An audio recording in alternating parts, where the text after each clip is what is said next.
were in panic. They called a meeting and wondered how to deal with the herd of elephants. Finally, an old hare said, "You leave it to me. Let me think. I'll find some way to solve our problem."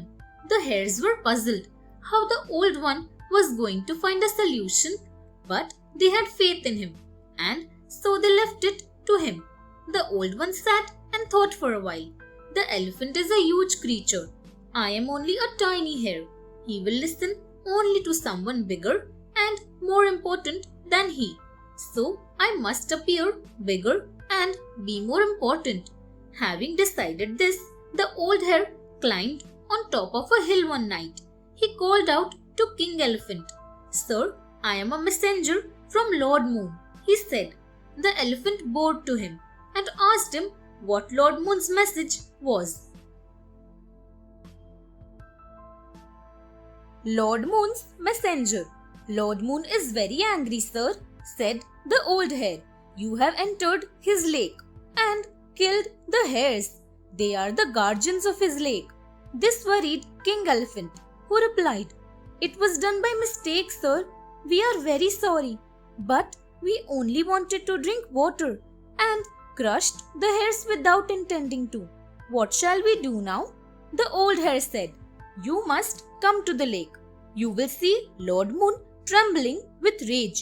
There you must apologize to him and then leave the lake forever." That night, the old hare led King Elephant to the lake. The reflection of the moon shivered on the ripples, and King Elephant believed that Lord Moon was trembling with rage. King Elephant apologized, and in a while he left the place with his herd. The hares were delighted. The trick had succeeded when strength could not.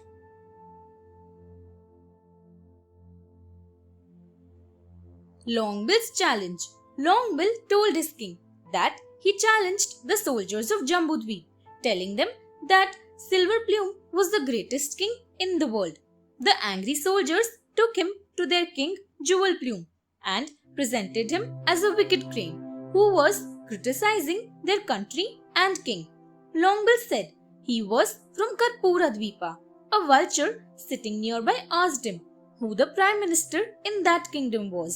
"Chakravaka the goose," said Longbill. "He is learned in all the scriptures." He claimed that the king of Karpura Dweepa was the emperor over Jambudweepa as well.